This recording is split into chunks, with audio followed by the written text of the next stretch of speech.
What are the best du'as to read in Ramadan? The best du'a to read in Ramadan is to speak to Allah subhanahu wa ta'ala from your heart. And the Prophet Aisha radiallahu anha asked the Prophet sallallahu, what if I see Laylatul Qadr? So if she knows, like she's up and she knows Laylatul Qadr, what should I ask for?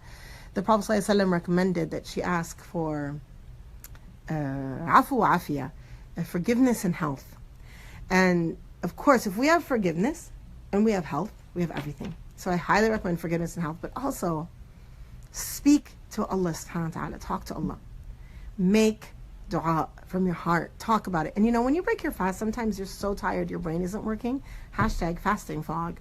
So make a list in the morning, make a list at night. Make a list about what do I need to make dua for tonight? Is it your children? Is it your mother? Is it your neighbor? Is it your job? Is it your own financial struggles? Is it your own doubts? Do you have bitterness in your heart? Ask Allah to wash that bitterness. And what do you need cured, to be cured from? That is the best dua to say in Ramadan. Whatever you can say that is going to really, you're going to open your heart to Allah subhanahu wa ta'ala and really speak in your dua. How to encourage a Muslim who's not fasting to fast? Not a close friend, just someone who's not recently. Well, if they're not fasting just because, then I think you're going to have to work probably. I don't know. That's a hard one, especially if you don't really know them. Maybe just say, Allah is merciful, and just because you haven't fasted up until now, you know, you can go back. You can just start fasting. Or how about fasting a day with me? Let's try it for one day. Let's try fasting for one day and I'll feed you. How about you could bribe them with really good food if you're a good cook? How much percent do you pay zakat al-mal? 2.5%. How can I ask on the excess money? How can I ask Allah subhanahu wa ta'ala to accept my dua ASAP?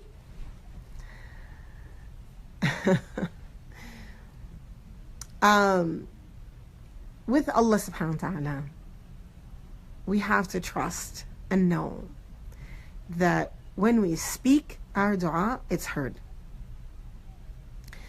The question of answering the dua is a question that we leave to Allah subhanahu wa ta'ala, and we trust.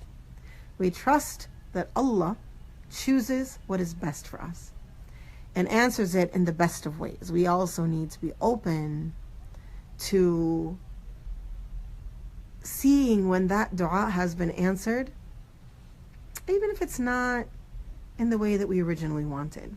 Remember that our vision is limited, but Allah subhanahu wa ta'ala is al-khabir, the one who knows all things, who has knowledge of all things. And in His full knowledge of all things, He will answer our dua in the best of ways, inshallah.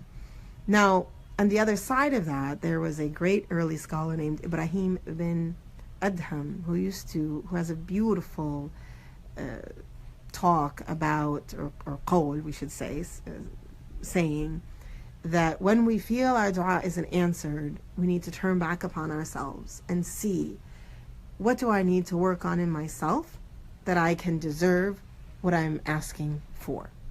So I think there's a good balance between the two of those. Really have husn zan billah, think well of Allah, expect that Allah will answer dua, but also look to ourselves and make sure that we are fulfilling all of what Allah has asked us to do, that our prayers are on time, that our work on ourselves is right at that really the best place that we can do with our weaknesses. And we're all weak, alhamdulillah.